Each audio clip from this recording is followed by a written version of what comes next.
ലക്ഷണങ്ങൾ നിസ്സാരമാക്കരുത്. വൻകുടൽ ക്യാൻസർ ആകാം. വൻകുടലിന്റെ ഭാഗമായ കോളനിൽ ആരംഭിക്കുന്ന കോശങ്ങളുടെ വളർച്ചയാണ് കോളൻ ക്യാൻസറിന് കാരണമാകുന്നത്.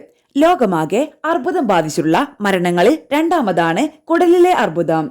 ഏറ്റവും സാധാരണയായി കാണപ്പെടുന്ന മൂന്നാമത്തെ അർബുദവും കുടലിലാണ്. കുടലിൽ ഉണ്ടാകുന്ന ക്യാൻസർ കൃത്യസമയത്ത് കണ്ടെത്തുകയോ ചികിത്സിക്കുകയോ ചെയ്തില്ലെങ്കിൽ അത് ശരീരത്തിലെ മറ്റ് ഭാഗങ്ങളിലേക്ക് വ്യാപിച്ചേക്കാം. രോഗം തിരിച്ചറിയാൻ സഹായിക്കുന്ന ചില ലക്ഷണങ്ങൾ ഇനി നോക്കാം. മലത്തിൽ രക്തം.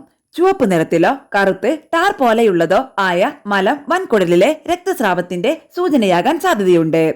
ഇത് വെറും പൈൽസ് ആണെന്ന് കരുതരുത്. വിട്ടുമാറാത്ത മലബന്ധം. മലബന്ധം, വയറിളക്കം എന്നിങ്ങനെയുള്ള ലക്ഷണങ്ങൾ കുറച്ചു ദിവസത്തിൽ കൂടുതൽ നീണ്ടു നിൽക്കുകയാണെങ്കിൽ ശ്രദ്ധിക്കണം. ഉടൻ വൈദ്യസഹായം തേടേണ്ടതാണ്. അടിവയറ്റിൽ വേദന.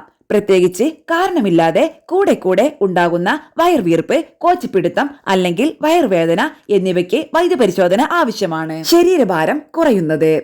ഡയറ്റിങ്ങോ ജീവിതശൈലിയിൽ മാറ്റങ്ങളോ വരുത്താതെ ഭാരം കുറയുന്നുവെങ്കിൽ ശ്രദ്ധ വേണം. നിങ്ങളുടെ കുടലിന് പോഷകങ്ങൾ ശരിയായി ആഗിരണം ചെയ്യാൻ കഴിയുന്നില്ല എന്നതിന്റെ സൂചനയാകാം ഇത്. എപ്പോഴും ക്ഷീണം. വിട്ടുമാറാത്ത ക്ഷീണം, ബലഹീനത അല്ലെങ്കിൽ തലകറക്കം എന്നിവ സാവധാനത്തിലുള്ള രക്തനഷ്ടത്തിന്റെയും വിളർച്ചയുടെയും ഫലമാകാം. ഇത് വൻകുടലിലെ ക്യാൻസറിന്റെ ലക്ഷണമാണ്. അയൺ അളവ് കുറയുന്നത്. പരിശോധനയിൽ അയൺ അളവ് കുറവാണെന്ന് കണ്ടെത്തിയാൽ ശ്രദ്ധ വേണം. പുരുഷന്മാരിലും ആർത്തവ വിരാമം വന്ന സ്ത്രീകളും ഇക്കാര്യം പ്രത്യേകം ശ്രദ്ധിക്കണം.